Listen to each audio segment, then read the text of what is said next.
I think kind of a similar example to that was of just kind of how I end up like just kind of all over the place is one of my friends' friends referred to me with he pronouns out of trying to respect my trans identity, because they were reading me as a trans man, which actually happens a fair amount of the time. I've noticed I've been read as a trans guy in many spaces. So I'll be read, I'll get served, I'll get heed, but not in like a derogatory, you're a trans woman, so I'm going to validate your identity, but more as not like trying to be affirming and being affirming in a way, but like it's just like my so-called like U-turn of gender where I just kind of go all over the place. And I smile at that. It was like whatever, because I didn't really feel the need to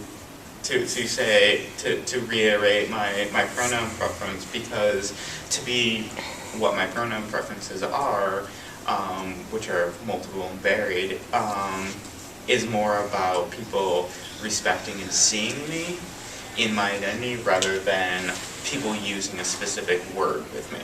So, when I'm presenting in many ways, in different ways, wanting different pronouns, and different pronouns for different effects, for pronouns for being feminine, pronouns for being masculine, pronouns for being gender variant in all these ways, and when I want some pronouns and not, but that's not really apparent to everyone. So being quote-unquote mispronounced is not really a big deal to me when the mispronoun doesn't come from a space of being derogatory, but coming from a space of just, I'm going to pick one at random, and I'm going to be trying to be as affirming as possible, and that's great. So I'll say my pronoun preference, but my pronoun preference is a preference of respect me. You should touch quickly on like being read as a trans guy, because that happens to people a lot. Yeah, so I get read as being a trans guy more often than I feel I get read as being a trans woman. Like I feel I get read as being a very, very femme trans guy, and I've been like assaulted under the pretenses, like sexually assaulted under the pretenses of being a trans guy, in which someone just comes up to me and then is just like, oh, wait, you're not a trans guy. And like kind of pulling the whole like, oh, your genitals are triggering to me even though I just like assaulted you in public.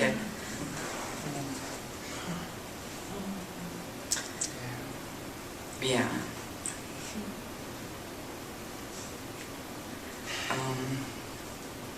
Yeah, I definitely think that I get read as a trans guy.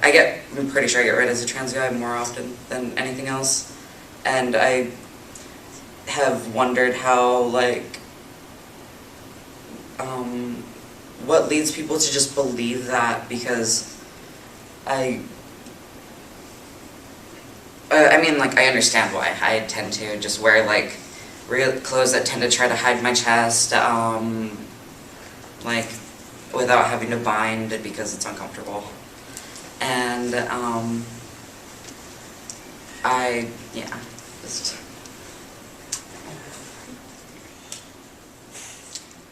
Yeah, I've definitely had a lot of times where I've been seen as a trans guy, and I feel like, one of them was in a doctor's office, where I went in there and they're like, so you want to start tea, right? and I think that part of that is just the doctor's ignorance and feeling that like all trans people don't pass. Like, you look like you're female and you say you're trans, so that must mean you want to start tea. But I've also been seen as a trans guy in a naked hot tub party. And I was kind of like, yeah, I'm naked and half the people here are seeing me as a cis woman, and half the people here are seeing me as a trans guy, and only the people who already know me are seeing me as a trans woman. But I think by far the most interesting was when I went to the Michigan Women's Music Festival, and I had I ran into a friend who was doing a reading, and I asked her to out me to the people at the reading. And so she announced, "This is my friend Tobi, who's a big trans activist." And a lot of people were like, "Trans activist at Michigan, you must be a trans guy."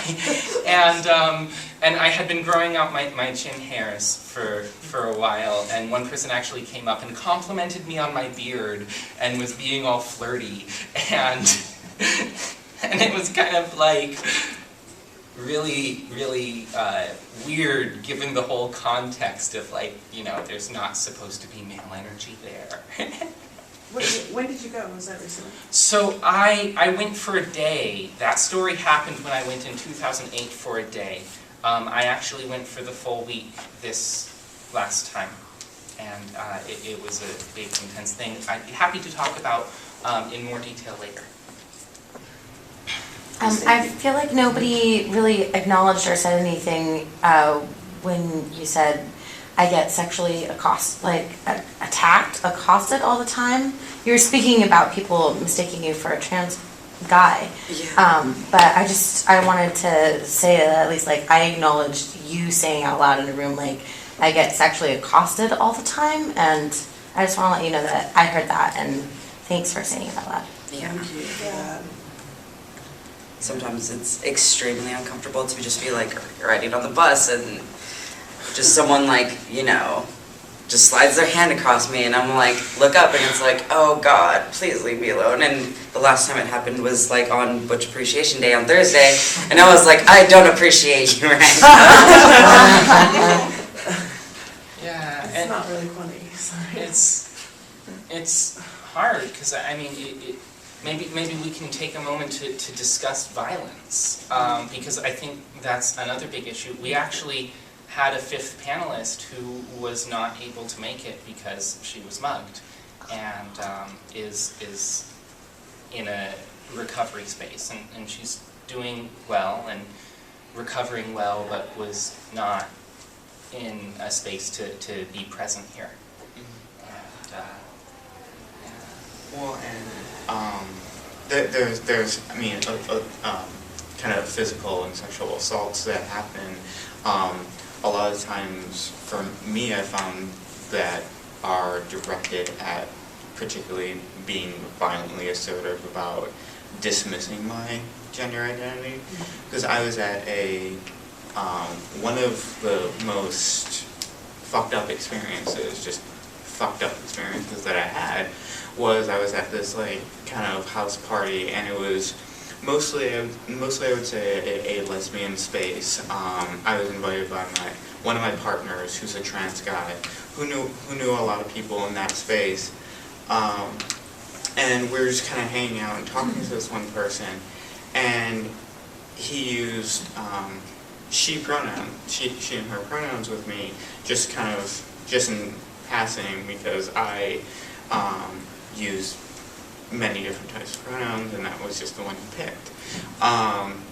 And the person we were talking to turns to me and goes, "She?" And I was about to explain, well, yeah, she or gender neutral pronouns, I was gonna go like feminine, butch, I'm Butch, I have all these different pronouns, and pronouns like, sometimes I like she and her when that are feminine to me, sometimes they're not feminine to me. It's so, I like them in different contexts, and sometimes she and her can be feminine, sometimes it isn't, sometimes. So to me, it's, the words aren't necessary, but turns to me and says she, and then grabs my crotch, and squeezes and pulls, and then tilts her head and goes, "She?" Clearly finding my external genitalia, and yeah. So I just kind of had to back away from that experience because I was so very, very shocked. I didn't know what to do. it was just kind of like things stopped.